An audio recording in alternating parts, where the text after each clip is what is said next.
మంగళవారం తెల్లవారుజామున 4 గంటలకు శ్రీమన్నారాయణుడు శ్రీదేవి భూదేవి సమేతముగా బంగారు గరుడ వాహనంపై భక్తులకు ఉత్తర ద్వార దర్శనమునిచ్చెదరు.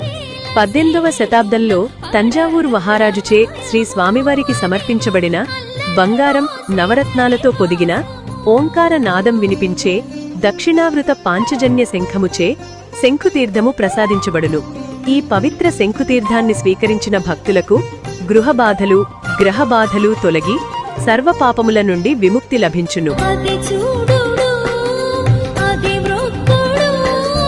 తెల్లవారుజామున 4 గంటల నుండి రాత్రి 9 గంటల వరకు శంఖుతీర్థము ప్రసాదించబడును. అదేవిధంగా 31వ తేదీ ద్వాదశి రోజున కూడా శంఖుతీర్థము ఇవ్వబడును. శంఖుతీర్థంతో పాటు బంగారు పాదుకలతో ఆశీర్వచనము భక్తులకు కలుగజేయబడును. కావున ఉత్తర